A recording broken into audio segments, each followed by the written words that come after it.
अस्सलाम वालेकुम। Website building course में आपको खुश आमदीद कहता हूं और आज की इस वीडियो में हम लोग सीखें कि HTML में कोटेशंस को कि अगर आपको कभी भी अपनी वेब पेज पे कोटेशंस यूज़ करनी हो तो वो आप कैसे करेंगे। सो जब भी आप टेक्स्ट लिखें तो ये अच्छी प्रैक्टिस होती है कि आप उनको पैराग्राफ टैग के अंदर लिखें। ठीक है। अब फॉर एग्जांपल आपको कोटेशन यूज़ करनी है तो उसको आप वेब पेज में कैसे करेंगे। तो कोटेशन हम एक छोटी सी कोटेशन लिखते हैं। All limitations are self imposed। ठीक है जी, ये एक सिंपल शॉर्ट सी कोटेशन है। अब ब्राउज़र को ये बताने के लिए कि ये हमने एक कोटेशन यूज़ की है तो उसके लिए हम जो टैग यूज़ करते हैं वो है क्यू टैग। क्यू जो है सिंपली हमारे ब्राउज़र को बताती है कि ये क्यू है और इसका जो आउटपुट आएगा वो सिंपली क्या आएगा कि all limitation are self imposed के दोनों तरफ पे हमारे पास डबल कोटेशन मार्क्स आ जाएंगे। ठीक है, आइए इसको चेक करते हैं। और जैसे मैंने इसको रिफ्रेश किया तो ये आप इसका आउटपुट देखें, दोनों तरफ से हमारे पास कोटेशन मार्क्स आ गए, जबकि हमने उसको जब हमने टेक्स्ट लिखा तो वहाँ पर हमने कोई भी कोटेशंस नहीं दिए थे। तो इस तरह से हम लोग कोटेशंस यूज़ करते हैं।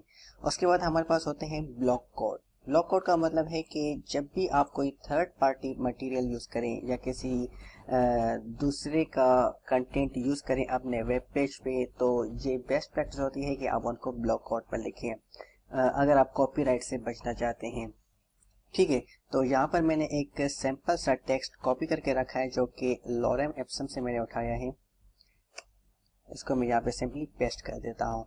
आप कोई भी टेक्स्ट लिखें जो आपको यूज़ करना हो अपनी साइट पे वो आप खुद से लिखेंगे। ठीक है, ये एक मैंने डमी टेक्स्ट जो है यूज़ की है इसमें। तो ये हमारे पास टेक्स्ट है। इस वक्त आप देखिए कि ये जो हमारा लॉरेम एप्सम है वो बिल्कुल ही यहाँ लेफ्ट कॉर्नर से स्टार्ट हो रहा है, लेकिन अभी जब मैं इसमें ब्लॉक कोड यूज़ करूँगा तो इसका इफेक्ट आप देखिएगा कि ये हमारे पास किस तरह से आ रहा है। सो ब्लॉक कोड की जो टैग है वो सिंपल है BLOCKQOTE। ठीक है जी, आपने इसको ओपन किया एंड इसको हम नीचे जहाँ तक हमारा टेक्स्ट है वहाँ पर हम इसको क्लोज कर देंगे। ठीक है जी, ब्लॉक कोड के बाद आपने क्या करना होता है कि स्पेस देके एक एट्रीब्यूट यूज करना होता है जिसका नाम है साइट, जो कि साइटेशन के लिए यूज होता है। ठीक है, ये आप जब भी कोई थीसिस वगैरह लिखेंगे या रिसर्च पेपर तो उसमें ये चीज़ आपको बहुत काम आएगी। और यहाँ पर हम वो लिंक देते हैं जो कि जहाँ से हमने ये टेक्स्ट उठाया। तो ये जो टेक्स्ट मैंने उठाया है वो उठाया lipsum.com से, तो इसका जो एड्रेस है वो मैं यहाँ पे लिख देता हूँ। ठीक है जी, अब हम इसको सेव करके चेक करते हैं और इसका आउटपुट देखिएगा कि कैसे आ रहा है।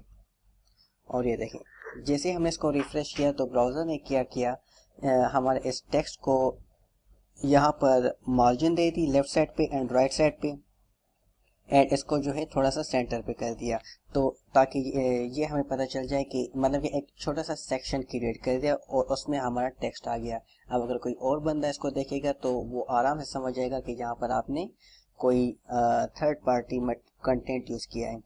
ठीक है जी, उसके बाद आपको कभी भी एड्रेस यूज़ करना हो, एड्रेस यूज़ करना हो मतलब कि ये बताना हो कि ये जो आर्टिकल या ये जो डॉक्यूमेंट लिखा है ये किसने लिखा है, तो वो आप कैसे लिखेंगे। तो इसके लिए हम एक टैग यूज करते हैं जिसका नाम है एड्रेस। ठीक है, एंड इसके बीच में हम लोग लिखते हैं कि author, for example Shoaib Lashari, please visit us at www.onlogy.com and city अगर लिखना हो Hyderabad and country Pakistan. For example ये तो एक सिंपल डमी सा एड्रेस मैंने लिखा है। आइए इसको चेक करते हैं और ये देखिए जो हमारा एड्रेस है उसको ब्राउज़र ने इटैलिक में लिख दिया है। कुछ कुछ हमारे पास ब्राउज़र्स ऐसे होते हैं जो कि एड्रेस जब भी हम यूज़ करते हैं तो उसके ऊपर एंड नीचे पे एक लाइन जो है एज अ स्पेस छोड़ देते हैं। ये जो है हमारे ब्राउज़र पे डिपेंड करता है। उसके बाद अगर आपको कभी भी अपने वेब पेज पे एब्रीविएशन यूज़ करनी हो तो उसके लिए हम लोग क्या करते हैं, हमारे पास एक टैग है जो कि ABBR है, जो कि एब्रीविएशन के लिए या एक्रोनियम के लिए हम यूज़ करते हैं। ठीक है, जैसे फॉर एग्जाम्पल हमें UNO लिखना है तो इसको आप एब्रीवेशन के अंदर लिखें। अब इसको जो है हम टाइटल दे देते हैं यूनाइटेड नेशन ऑर्गेनाइजेशन, ठीक है जी, UNO। आइए इसको चेक करते हैं। और जब हमारे पास ये टेक्स्ट आया तो आप ये कह सकते हैं कि इसमें तो कोई ऐसी ख़ास बात है नहीं जो हम इसको एब्रीवेशन में लिखें। और ये जो हमारे पास टाइटल आ रहा है वो भी हमने टाइटल जो एट्रीब्यूट यूज़ किया है उससे आ रहा है। तो यहाँ पर मैं आपको एक इम्पोर्टेंट बात बताऊंगा कि ये जो हमने ये एब्रीवेशन यूज़ की है, ये बेशक आपको यहाँ पे इफेक्ट नज़र नहीं आया इसका, लेकिन हमारे जो सर्च इंजन होती हैं जैसे गूगल वगैरह या ब्राउज़र को बताने के लिए कि ये हमने क्या लिखा है, एब्रीवेशन है, तो इसके लिए हम ये लिखना बहुत ज़रूरी है कि आप उसको ABBR टैग के अंदर लिखें, ताकि सर्च इंजन में जब भी कोई UNO सर्च करे तो आपकी वेबसाइट वहाँ पे आ जाए। मतलब कि SEO में हमें बहुत सा काम आता है। कोई भी हमारे पास इसमें टैग HTML में ऐसी नहीं है जो कि यूजलेस हो, हर टैग का कोई ना कोई रीज़न है जब इन्होंने बनाई है। उसके बाद एक बहुत ही इंटरेस्टिंग हमारे पास टैग है जिसका नाम है BDO। BDO stands for by directional. By directional का क्या मतलब होता है आइए देखते हैं अभी। सो उसके लिए हम जो टैग यूज करेंगे BDO,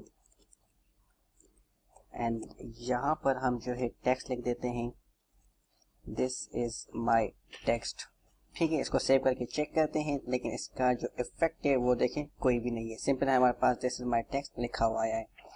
इसके लिए आपको क्या करना होगा, एक एट्रीब्यूट यूज करना होगा जिसका नाम है DIR। DIR stands for direction, and इसकी जो वैल्यू देंगे हम वो देंगे RTL जो कि है राइट साइड। आइए इसको रिफ्रेश करके देखते हैं और ये देखिए हमारा जो टेक्स्ट है वो बिल्कुल उल्टा हो चुका है।